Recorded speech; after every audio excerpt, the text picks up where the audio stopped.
60-day timetable for negotiations between the U.S. and Iran has begun, but there's already been a setback. And Vice President J.D. Vance was scheduled to travel overnight to meet Iranian leaders in Switzerland, but that trip was called off. News 8's Rachel Hersheimer is joining us live. And Rachel, what does this mean for negotiations now?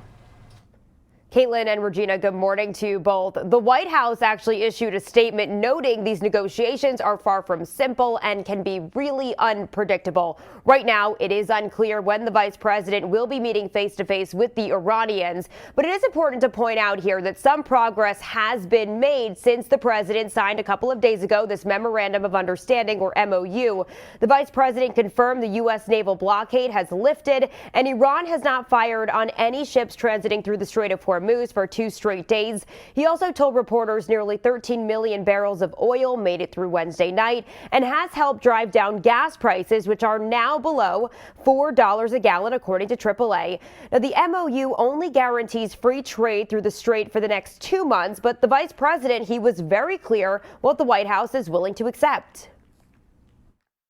We believe international waterways should be free of tolls, and that's been our position. That's what you see, of course, in the 60 days of the MOU. We have all the cards. If the Iranians want the benefits of the bargain, they have to give us the things that are necessary to get those benefits.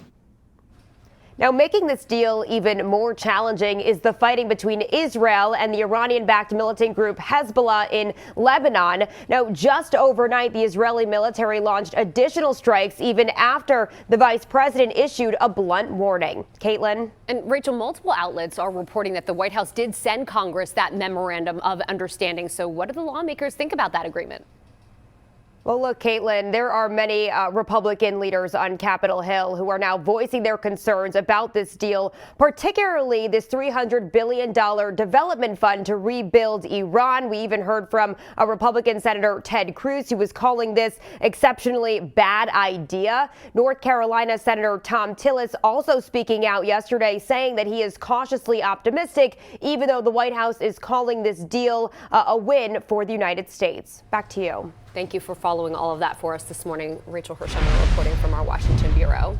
It's 6:02, and Lancaster County's network of public libraries is now collecting signatures to try to get money through a tax. They're hoping to put this initiative on the November ballot. And News 8's Cameron Lobley joining us live in studio. And Cameron, why is the library network hoping to secure that extra funding? Well, Kate and Regina, I spoke to one of the library workers that's helping head up this campaign. Vote Yes for Libraries, it's called. She says the way local libraries are currently funded hasn't seen much change over the past few decades. And because of that, she says libraries around the county have had a tough time figuring out where the money that they do have should end up going, between things like maintaining infrastructure, stocking shelves, and of course keeping employees paid. Now, to ease those challenges, this referendum is proposing a 0.55 mil tax. That works out to roughly another $55 in property tax bills for every $100,000 of assessed value. I asked those behind this initiative about how recent property reassessments in the county could affect support for the referendum moving forward. Here's what they had to say. So when we think about it in relationship to what people are commonly paying for other things, it is an amazing bargain for our community.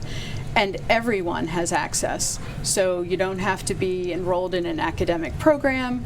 You don't have to be part of a certain club. Everybody in our community would have access to the resources. Now, Vote Yes for Libraries says they'll work to get some more support for the initiative throughout this weekend. In studio, I'm Cameron Lobley, WGAL News 8.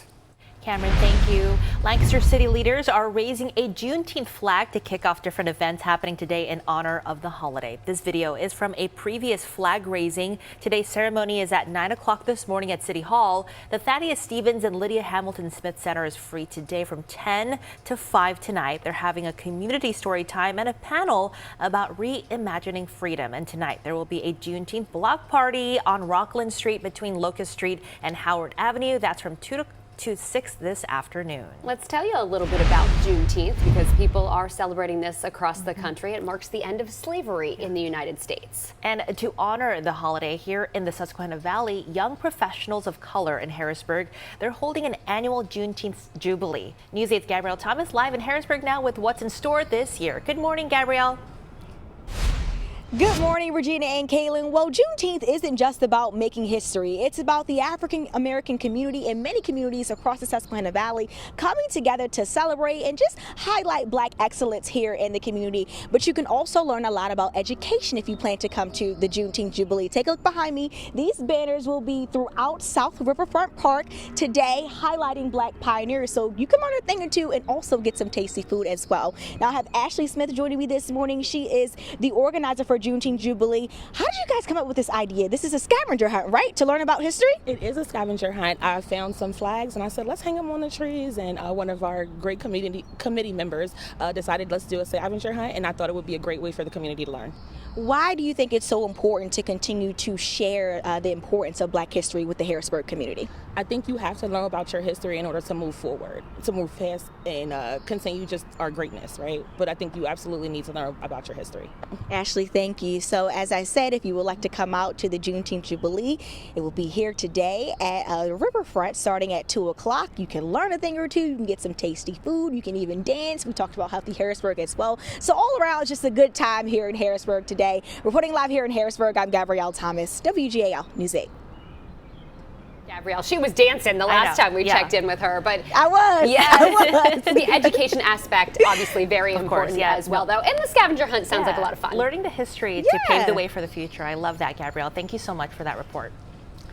Well, today and tomorrow, Shapiro administration officials will be in York County to celebrate Juneteenth at a historic Underground Railroad site. A roundtable discussion will be held today about the hundreds of Pennsylvanians who served in the 54th Massachusetts Volunteer Infantry. That's one of the first official African-American regiments in the Union Army. Then tomorrow, officials will lead people along the path freedom seekers used when traveling through Wrightsville and Columbia. There will be a hike through Wrightsville to the Susquehanna River and then a paddle across the river to Columbia River Park.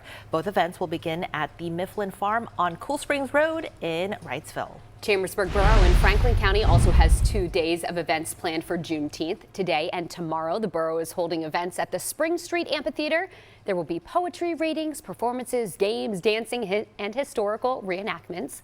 The events run from 4 to 7:30 today, and then tomorrow the activities go from 10 in the morning until 3 in the afternoon. Let's go over to Christine because all of these outdoor events are relying on you.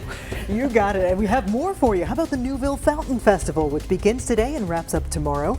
Today, hours are 5 to 10. The parade is at 7. And don't miss those fireworks at 9:45. It's going to be a beautiful evening, mostly sunny, breezy, pleasant, comfortable. I like when we say pleasant. Exactly. And Yeah. You know, I love those words. We don't have to say sticky or oppressive or humid. So it's going to feel a lot nicer today if you weren't a fan of the stickiness yesterday.